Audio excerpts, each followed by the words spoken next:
Assalamualaikum warahmatullahi wabarakatuh. Saya Nurma Yunita dari Pendidikan Ekonomi semester 3, NIM 208720335. Pada kesempatan kali ini, kita akan membahas materi yang sudah kita pelajari di semester 3. Mari simak videonya.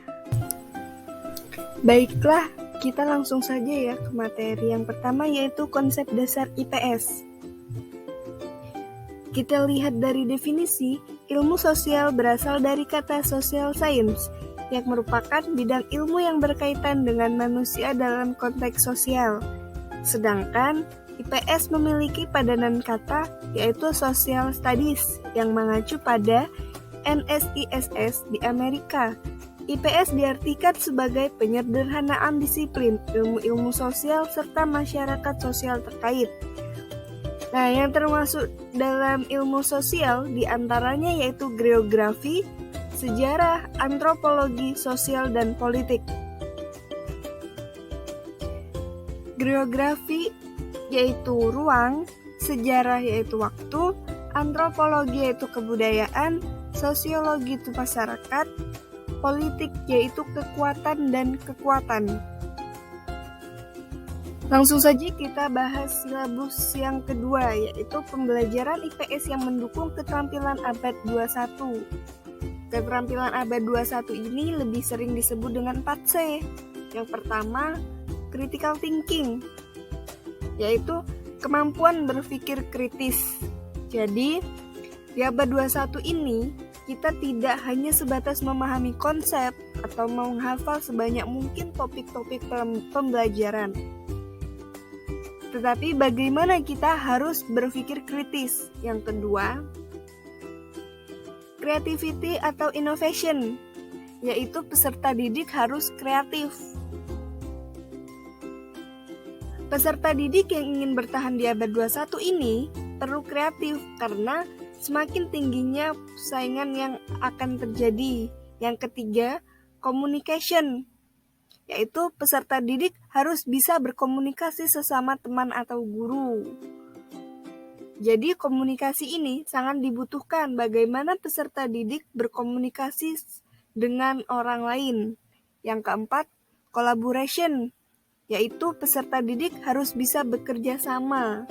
Jadi di masa mendatang ini, untuk seseorang bisa bertahan itu tidak hanya dengan berpikir kritis, kreatif, atau bisa komunikasi, tetapi juga perlu keterampilan untuk bekerja sama. Jadi keterampilan ini sangat dibutuhkan di abad 21. Kita lanjut. Kita akan membahas tentang pengertian pendekatan IPS yang saintifik. Merupakan pendekatan ilmiah yang berpusat pada peserta didik. Jadi, dalam proses pembelajaran, guru itu sebagai fasilitator saja. Yang ditekankan di dalam ini adalah siswa akan lebih aktif dalam proses belajar dengan melalui tahapan-tahapan. Tahapan yang pertama yaitu mengamati, yang kedua menanya, yang ketiga mengumpulkan informasi, yang keempat menalar, dan yang kelima itu mengkomunikasikan. Baiklah, kita lanjut ya untuk silabus keempat, yaitu teori belajar yang mendukung pembelajaran IPS. Nah, ini ada 4 teori. Yang pertama, teori konstruktivistik, yaitu sebuah teori pendidikan yang mengedepankan peningkatan perkembangan logika, konseptual belajar. Konstruktivistik percaya bahwa belajar membangun pengetahuan yang untuk dirinya. Yang kedua yaitu teori behavioristik, adalah teori yang mempelajari perilaku manusia. Perubahan tingkah laku akibat interaksi stimulus dan respon. Teori yang ketiga yaitu teori pragmatisme, adalah aliran filsafat yang mengajarkan bahwa Yang dimaksud dengan kebenaran adalah jika melihat kepada akibat-akibatnya atau hasil yang bermanfaat dan secara praktis. Contohnya adalah kebenaran mengenai neraka. Teori yang keempat yaitu teori kognitivistik adalah suatu proses belajar melalui interaksi antara individu dengan lingkungannya dengan melibatkan proses berpikir atau menalar. Kita lanjut ya untuk silabus yang kelima yaitu model pembelajaran inovatif untuk pendidikan IPS. Model pembelajaran inovatif yaitu guru memberikan kesempatan pada peserta didik untuk membangun pengetahuannya secara mandiri. Ekososial berasal dari kata ekologi dan sosial merupakan ilmu yang mempelajari tentang interaksi organisme dengan lingkungannya. Tahapan-tahapan dalam penerapan model ini yaitu yang pertama peserta didik secara berkelompok mengunjungi agrowisata, yang kedua peserta didik melihat permasalahan lingkungan, yang ketiga yaitu dalam merancang proyek peserta didik melibatkan masyarakat. Kita lanjut untuk materi yang selanjutnya yaitu peran ilmu pengetahuan society pada era disrupsi dan revolusi industri. Konsep society didefinisikan sebuah masyarakat yang berpusat pada manusia yang menyeimbangkan kemajuan ekonomi.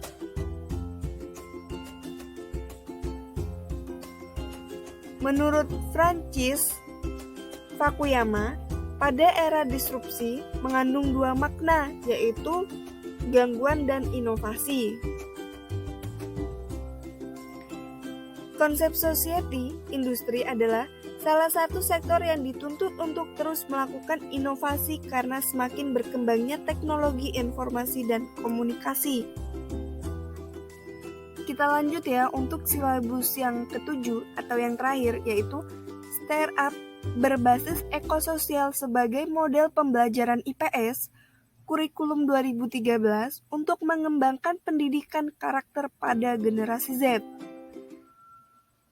Model startup berbasis ekososial adalah sebuah inovasi baru untuk menjawab tantangan generasi Z dalam proses pembelajaran.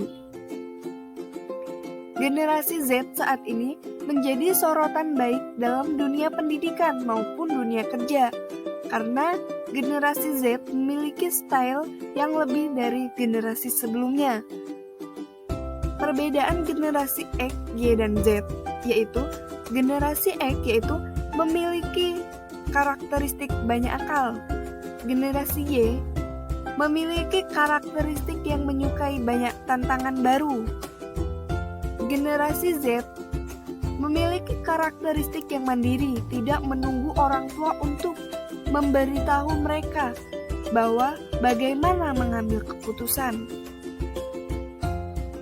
Sifat generasi Z yang pertama yaitu ada digital atau fisik dan digital.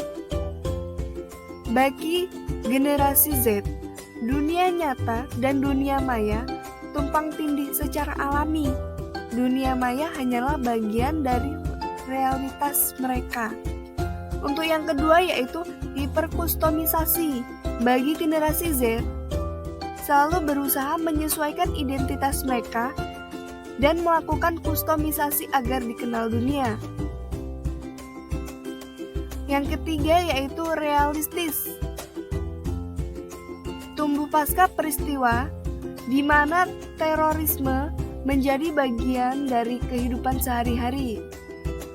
Serta resesi ekonomi yang cukup parah menciptakan pola pikir yang sangat pragmatis. Yang keempat yaitu FOMO.